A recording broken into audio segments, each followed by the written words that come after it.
수사 회피와 문서 거부를 통한 윤석열의 지연 전략은 뭔가가 있지 않을까 하는 불안 심리를 만들어내고 정식 변호사도 아닌 석동현을 내세워 지지층을 자극하는 언론 플레이, 동조하는 문해충들이 늘어가고 있습니다.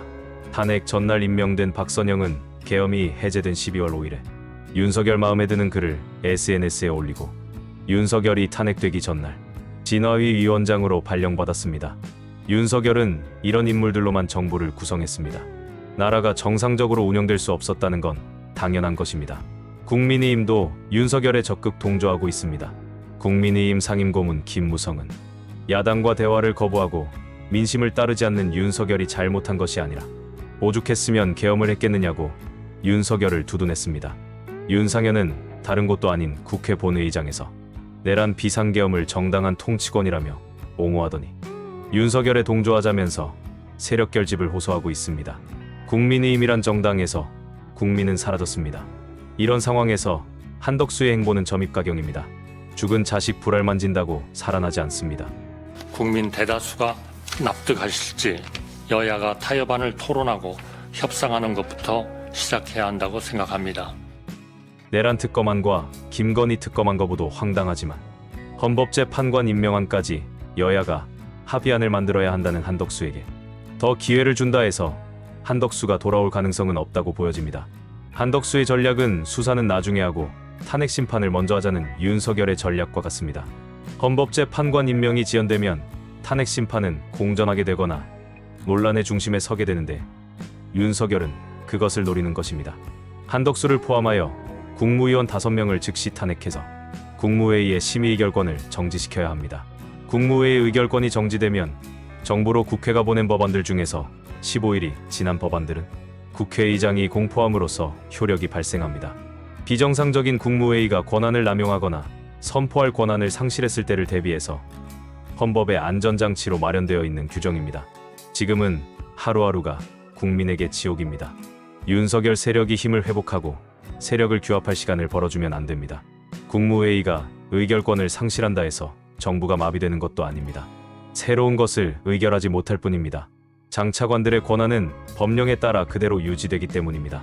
궁금TV가 볼 때 그것이 가장 빨리 윤석열 부부의 철퇴를 가하고 비상계엄, 내란으로 혼란해진 나라를 수습하는 길입니다.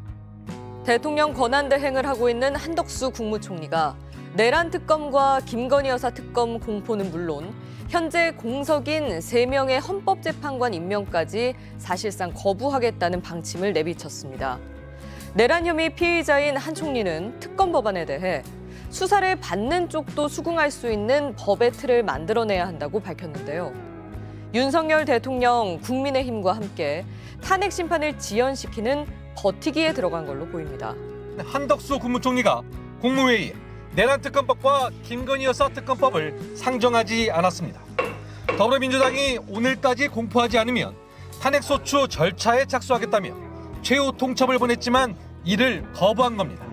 한 총리는 법리 해석과 정치적 견해가 충돌하는 현안이라며 여야 합의를 요구했습니다. 국민 대다수가 납득하실지 여야가 타협안을 토론하고 협상하는 것부터 시작해야 한다고 생각합니다. 한덕수 대행은 국민의힘 논리를 그대로 수용한 겁니다.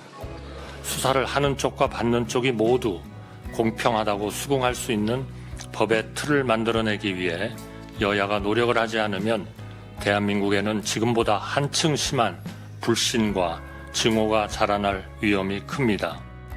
한 대행은 현재 공석인 3명의 국회 추천 헌법재판관 임명도 여야 합의 사안이라며 사실상 임명 거부 의사를 밝혔습니다. 이미 여야가 합의해 추천 절차를 진행해왔고 그동안 국회 몫에 재판관 추천이 올라오면 그대로 임명하던 관행을 깨고 여야가 다시 합의하라고 주장한 겁니다. 한 대행은 거부권을 행사할 수 없는 내란죄 상설특검 절차까지 2주 가까이 미루며 사실상 국회의장의 최후 통첩도 거부했습니다. 한덕수 총리의 이 같은 주장에 대해 우원식 국회의장이 긴급 기자회견을 열고 조목조목 반박했습니다. 우원식 국회의장이 긴급 회견을 열었습니다. 국정은 국민을 중심에 두고 헌법과 법률에 따라야 하는데 대원칙을 흔드는 중심에 한 총리가 있어 유감이라고 질타했습니다. 본분에 맞춰 자신의 의무와 책임을 다해 주십시오. 마지막 소임임을 명심하시기 바랍니다. 책임을 회피하거나 일할 생각이 없다는 뜻으로 해석될 수밖에 없습니다. 위헌적 비상계엄의 진상을 규명하고 책임을 묻자는 것이 국민의 요구가 아니라면 무엇이 국민의 요구입니까? 또 국회가 선출한 헌법재판관의 임명 또한 협상 대상이 아니라고 못 박았습니다. 지난달 여야가 합의해 청문회까지 마쳤는데 합의가 없었던 것처럼 왜곡해서는 안 된다고도 경고했습니다. 더불어민주당 역시 한덕수 총리의 입장 발표에 강력 반발했습니다.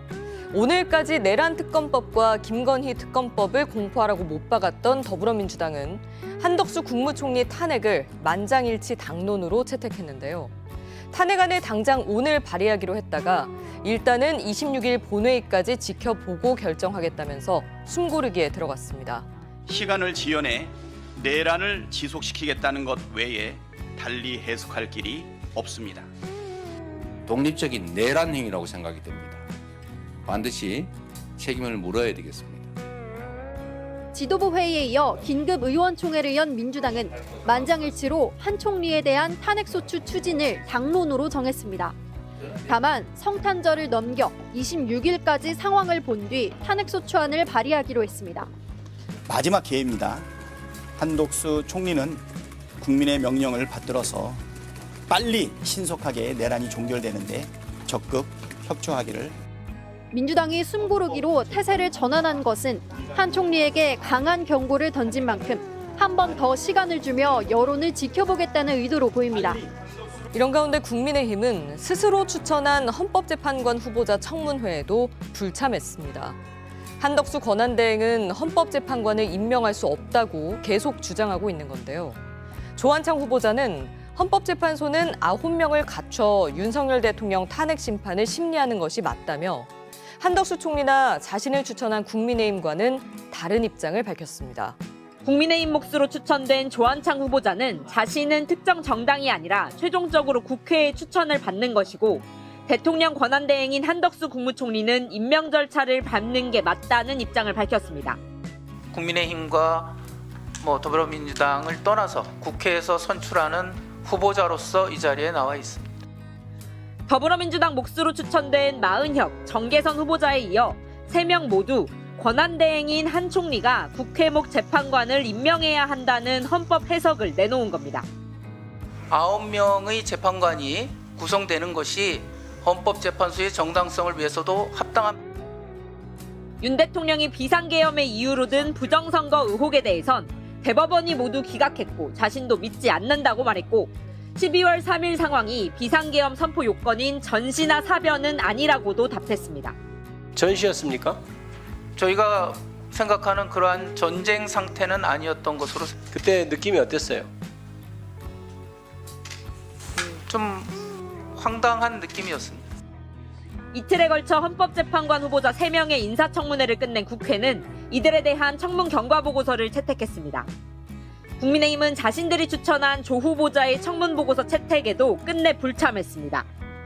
국회는 성탄절이 지난 뒤 26일 본회의에서 새 후보자의 선출안을 의결할 예정인데 한덕수 총리가 대통령 권한대행으로 3명을 임명할지는 여전히 불투명합니다. 직무는 정지되었지만 대통령이 존재하는 상황에서 직무정지로 발생하게 될 행정사무의 혼란을 최소화해야 한다. 이런 취지로 만들어진 것이 대통령 직무대행입니다. 직책을 승계하지는 않지만 권한을 대리해서 행사하라는 것인데 직무대리가 어느 선까지 대리할 수 있는지, 어떤 권한까지 대리할 수 있는지, 누구로부터 통제를 받아야 하는지 우리 헌법에는 아무런 규정이 없습니다. 아무런 규정이 없으니 처해진 입장에 따라 권한 범위를 놓고 다툼이 끊이질 않습니다.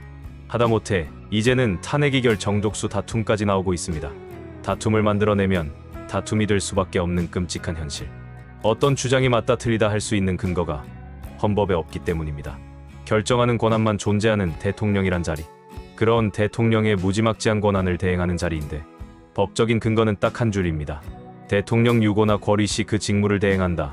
이것이 전부입니다. 의무 규정도 처벌 규정도 범위 규정도 없습니다. 국민이 뽑지 않았어도 막강한 권한을 대리하게 된 위험천만한 직책이지만 상식적인 이런 규정조차 마련되지 않았습니다. 행정부를 견제하는 국회나 대법원의 동의를 받아 직책을 수행하거나 권한대행의 직무는 국회와 대법원과 비상국무회의를 만들고 비상국무회의의 승인을 받아 행사한다는 최소한의 안전장치 조항도 없습니다. 그러다 보니 지금 논란이 극심한 장차관 인사는 물론 헌법재판관 임명, 승인 사항도 아닌 상설특별검사 조치, 군부 인사권의 적극적인 행사까지도 권한대행이 좌지우지하는 우려가 발생하고 있습니다. 국가의 안전을 위해 국회는 권한대행의 직무에 대해서 지금이라도 법안을 만들어야 합니다. 대통령 권한대행이라는 일이 상시적으로 일어나는 일은 아니지만 일단 일어났을 때 혼란 상황은 언제나 예외 없이 발생하고 있습니다. 어느 정도 권한대행의 논란을 보다가 이런 궁금증이 생겼습니다. 대통령의 권한을 대행하는 범위가 없어서 한시적으로 대행하는 자리라고는 하지만 대행하는 놈이나 주변에서 부추기는 놈들이 작당하면 대행하는 자가 자신이 실질적인 국군 통수권까지 행사할 수 있다 오판하고 행사한다면 국군은 권한대행의 명령을 어떻게 받아야 하는가라는 의문이 들었습니다. 윤석열이 공포한 비상계엄은 사유도 절차도 집행에서도 모두 위법 위헌적인 것이지만 어쨌든 대통령의 권한에 속하는 직무임에는 변함이 없습니다. 머릿속에 똘끼가 충만해진 직무대행이라면 많은 수가 내란 공모 동조 혐의를 받고 있는 현재의 국무위원들인데 제한 규정이 없는 것을 이용해서 대통령의 국군 통수권 권한까지 적극적으로 대행하라고 부추기면서 뭔가를 준비하지 않을까 생각해보았습니다. 상식이 통하지 않는 자들이 집권하고 아직도 권력을 쥐고 있습니다. 대통령 권한대행은 비상시에만 존재하는 임시 직책입니다. 정부 조직법에 나오는 공식 직함이 아님에도 권한대행은 계엄령까지 선포할 수 있는지 아닌지 누구도 확답하지 못합니다. 계엄령에 앞서 사회 혼란을 만들고 그것을 빌미로 계엄을 다시 발동한다면 쓸데없는 걱정이길 바라지만 궁금TV는 이런 우려를 했습니다. 최근에 보여지는 여러 우려스러운 상황들을 보면 실제로 우려가 됩니다. 설마 하다가 계엄까지 이뤄졌고 국회는 계엄군에게 침탈당했습니다. 한덕수를 포함해서 국무위원 5명을 즉시 탄핵해서 국무회의 의결권을 정지시키고 국회 의결 사안들이 조속히 시행될 수 있도록 결단해 주시길 바랍니다.